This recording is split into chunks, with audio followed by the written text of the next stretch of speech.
അദ്ദേഹത്തിലേക്ക് വരാം. ഡോക്ടർ ജോ ജോസഫ്, ഇത് തമിഴ്നാട്ടിൽ വൈകാരികമായ ഒരു ഘടകമാണ് മുല്ലപ്പെരിയാർ എന്ന് പറയുന്നത്. അപ്പോൾ അതിനുവേണ്ടി ആ വൈകാരികത നിലനിർത്തുന്നതിന് വേണ്ടിയുള്ള ഒരു പ്രഖ്യാപനം മാത്രമാണ് ഇതെന്നാണോ താങ്കൾ കരുതുന്നത്? അതോ കരുതി കൂട്ടിയുള്ള എന്തെങ്കിലും തന്ത്രം ഇതിന് പിന്നിലുണ്ടോ തമിഴ്നാടിൻ്റെ?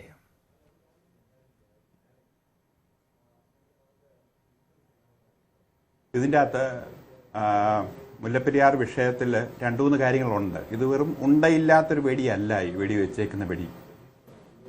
ഇതിൽ ഗ്രഹനമായ വളരെ ശക്തമായ ചില കാര്യങ്ങളുണ്ട്. മുല്ലപ്പെരിയാർ വെള്ളം ചെല്ലുന്ന തമിഴ്നാട് ഭാഗം, അതായത് മധുരൈ, ഡിണ്ടിഗൽ, ശിവഗംഗ, തേനി ഈ പ്രദേശങ്ങളിൽ വിജയ്ക്ക് വലിയ വിജയമാണ് തമിഴ്നാട് മുഖ്യമന്ത്രിക്ക് കിട്ടിയേക്കുന്നത്. അപ്പം തേനിയിൽ 4 സീറ്റുള്ളതിൽ 2 സീറ്റ് TVK കിട്ടി. മധുരയിൽ 10 ഉള്ളതിൽ 8 സീറ്റ് കിട്ടി. അതുപോലെ തന്നെ നമ്മുടെ ശിവഗംഗയിൽ എല്ലാ സീറ്റും കിട്ടി.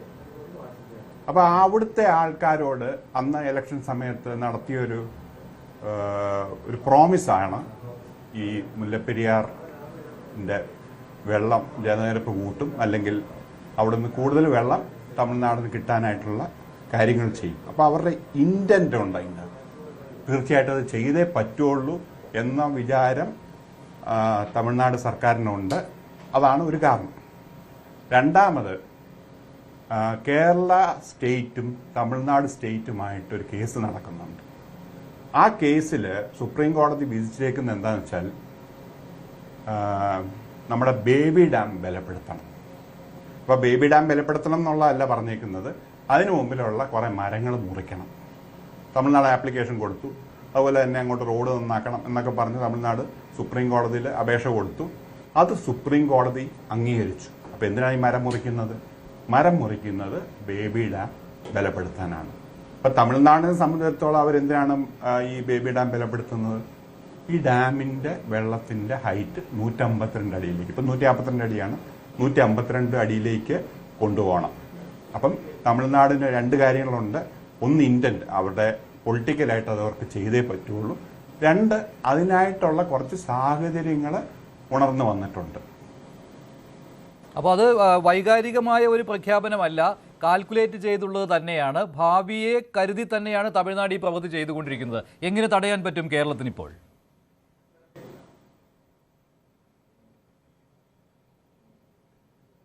കേരളത്തിന് തടയാൻ പറ്റുന്ന വെച്ചാൽ എൻ്റെ കേസിൽ ഇപ്പോൾ 2 വിധി കിട്ടിയിട്ടുണ്ട്. ആ വിധിയിൽ ഒന്ന് നാഷണൽ ഡാം സേഫ്റ്റി അതോറിറ്റിയുടെ കീഴിലാക്കിയിട്ടുണ്ട്. ഇപ്പോൾ തമിഴ്നാടിൻ്റെ കൺട്രോളിലാണ് ഡാം ഇരിക്കുന്നത്. പക്ഷേ എൻ്റെ കേസിലെ വിധി അനുസരിച്ച് നമുക്ക് കേരളത്തിന് കിട്ടിയിരിക്കുന്ന ഒരു മെച്ചം എന്താണെന്ന് വെച്ചാൽ നാഷണൽ ഡാം സേഫ്റ്റി അതോറിറ്റിയുടെ കീഴിലാക്കി. അതാണ്, ആ അതോറിറ്റിയാണ് ഇതിൻ്റെ ഓപ്പറേഷനും മെയിൻ്റനൻസും എല്ലാം ചെയ്യേണ്ടതെന്ന് ആ ഓർഡറിൽ തന്നിട്ടുണ്ട്. ആ വിധിയിലുണ്ടത്.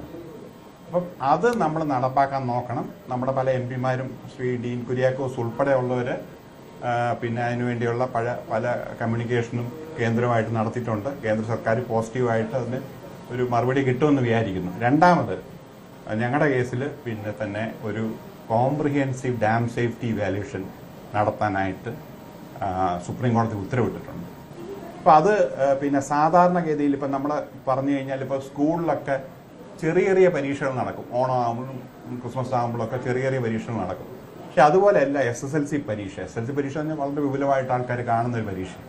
എന്ന് പറഞ്ഞ പോലെ ഈ മുല്ലപ്പെരിയാർ ഡാമിൽ ഇടയ്ക്കിടയ്ക്ക് ചെറിയ ചെറിയ ഇൻസ്പെക്ഷൻ നടക്കും. എന്നിട്ട് ആ കുഴപ്പമില്ലെന്ന് അവർ പറയും. പക്ഷെ അതുപോലെ ഒരു ഇൻസ്പെക്ഷൻ അല്ല ഇത്. വളരെ വിപുലമായിട്ട് വളരെ ശക്തമായിട്ട് ചെയ്യുന്ന ഒരു ഇൻസ്പെക്ഷനാണ്. അപ്പോൾ കേരളം അതിൻ്റെ അകത്ത് പിന്നെ ഒരു നല്ല രീതിയിൽ ഫൈറ്റ് ചെയ്ത് കഴിഞ്ഞാൽ ഈ ഡാമിന് എന്തെങ്കിലും കുഴപ്പമുണ്ടെങ്കിൽ അത് നമ്മൾ ചൂണ്ടിക്കാണിച്ച് ഈ ഡാമിന് കുഴപ്പമുണ്ടെന്ന് പറഞ്ഞു കഴിഞ്ഞാൽ അവർക്ക് പിന്നെ പുതിയ ഡാമിലേക്ക് പോകേണ്ടി വരും. ഞങ്ങളെ സംബന്ധിച്ചിടത്തോളം ഞങ്ങൾ പിന്നെ ഈ കേസ് ഫൈറ്റ് ചെയ്ത് ഈ അറ്റം വരെ ഞങ്ങൾ കൊണ്ടാക്കിയിട്ടുണ്ട്. ഇനി ഞങ്ങൾക്ക് അതിൻ്റെ താപ്പാടെ ചെയ്യാമെന്ന് പറഞ്ഞാൽ കേന്ദ്രം ഇത് ഏറ്റെടുക്കാമെന്ന് പറയുക, അങ്ങനെയുള്ള കാര്യങ്ങൾ ചെയ്യുക. അപ്പോൾ കേന്ദ്രത്തിന് ഇതിൻ്റെ അകത്തൊരു വലിയ റോള് ഇനി വരുന്നുണ്ട്. കേരളത്തിനും ഉണ്ട്, കുറച്ച് റോളുകളുണ്ട്, പക്ഷേ കേന്ദ്രത്തിന് റോള് വരുന്നുണ്ട്. അപ്പം നമ്മുടെ എല്ലാ ആശങ്ക അനുസരിച്ചും പല റിപ്പോർട്ടും പഠനങ്ങളും ഉണ്ട് ഈ ഡാം അൺസേഫാന്ന് പറഞ്ഞിട്ട്. അതനുസരിച്ച് പിന്നെ അങ്ങനെയുള്ള തെളിവുകളും നമ്മൾ കൊടുത്ത് ഡാം അൺസേഫാന്ന് കണ്ടുപിടിച്ചാൽ തീർച്ചയായിട്ടും ഒരു പുതിയ ഡാമിലേക്കോ അല്ലെ വേറെ എന്തെങ്കിലും ശരി, ശ്രീ സൊല്യൂഷൻ. സേനാപതി വേണു. കൂടുതൽ വാർത്തകൾക്ക് news 18 Keralam YouTube channel subscribe ചെയ്യുക.